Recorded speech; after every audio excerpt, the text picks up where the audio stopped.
안녕하세요. 부종식 변호사입니다.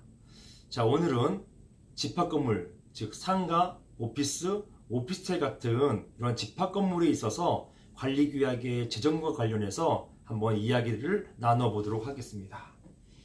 자, 관리규약은 그 집합건물에서의 사실상 법과 같은 것이에요. 자, 이런 법이 있으려면 법의 제정 절차가 있어야 되는데요. 자, 이런 법의 제정 절차, 이 관리규약의 제정 절차가 집합건물법에 명시되어 있습니다. 자, 이 집합건물법, 즉 집합건물의 소유 및 관리에 관한 법률이 있는데요.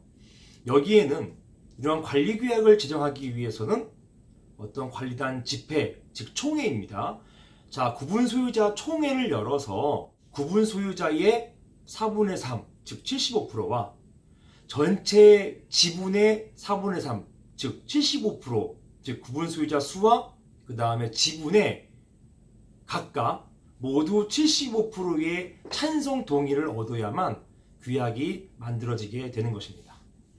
근데 문제는 이게 건물이 준공이 이루어지고 그 다음에 입주가 이루어진 이후에는 구분소유자님들께서 대부분 그 집합건물 현장에 계시지 않고 임대를 놓고 그러시잖아요.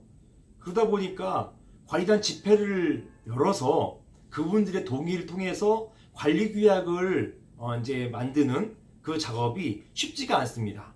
전국 방방곡곡에 계시기 때문에 그분들을 모으기가 쉽지가 않은 거예요. 그러다 보니까 실무에 있어서는 이러한 관리규약이 만들어진 예가 생각보다 많지가 않습니다. 그렇다고 해서 관리규약이 없다고 해가지고 건물관리가 이루어지지 못하는 것은 물론 아니에요. 건물관리는 이런 집합건물법에 따라서도 충분히 관리가 이루어질 수 있기 때문에 그렇습니다. 자, 다만 그 건물의 관리규약을 제정해서 관리를 하고 싶다, 이럴 경우에는 관리규약 제정이 필수인데요. 방금 전에 말씀드린 것처럼 어떤 입주가 이루어지고 한참 시간이 지난 이후에는 관리규약 만드는 게 사실상 어렵습니다. 그러다 보니까 관리규약 제정과 관련된 근거 규정을 두고 그런 관리규약에 따르겠다라고 하는 그런 내용의 문구를 집어넣습니다. 분양계약서에 이렇게 써 있습니다.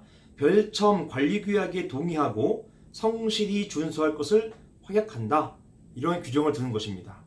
그러니까 별첨 관리규약, 이 관리규약을 보통은 이제 표준관리규약이나 아니면 저 같은 변호사에게 관리규약을 만들어 달라고 요청하세요.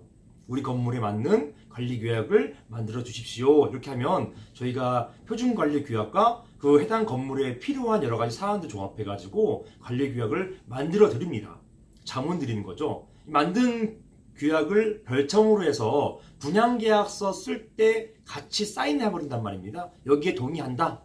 이런 동의한 걸 가지고서 이것을 가지고 마치 방금 전에 말씀드린 것처럼 총회에서 구분소유자들이 모여서 만든 것과 똑같은 효과를 가질 수 있겠느냐. 분양계약서에 별첨 관리규약을 준수하겠다라는 문구가 써 있고요.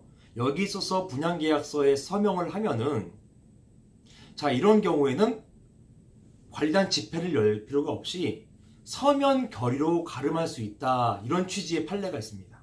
자, 서면 결의 같은 경우는 다시 집합건물법상으로 구분 소유자의 5분의 4, 즉 80%의 동의만 있으면 되거든요. 이런 분양계약서를 작성하신 분들이 이후에 소유자가 되시고 그 분양계약서를 작성하신 분들이 80%가 넘을 경우에는, 그 경우에는 이것을 서면 결의로 보고서 적법한 관리규약이 제정된 것으로 보는 그런 취지의 고등법원 판결이 있습니다. 따라서 구분소유자 집회를 통해서 관리규약이 제정되지 않는다 하더라도 분양계약서상에 그러한 문구가 적혀 있고 그러한 문구를 확인하고 서명 날인한 경우에는, 자, 그러한 서면 날인한 그 자체가 관리규약 제정에 동의한 것을 볼 수 있다, 이렇게 보겠습니다. 자, 여기에 대해서 질문이 많이 있는데요. 이렇게 정리하시면 되겠습니다. 고맙습니다.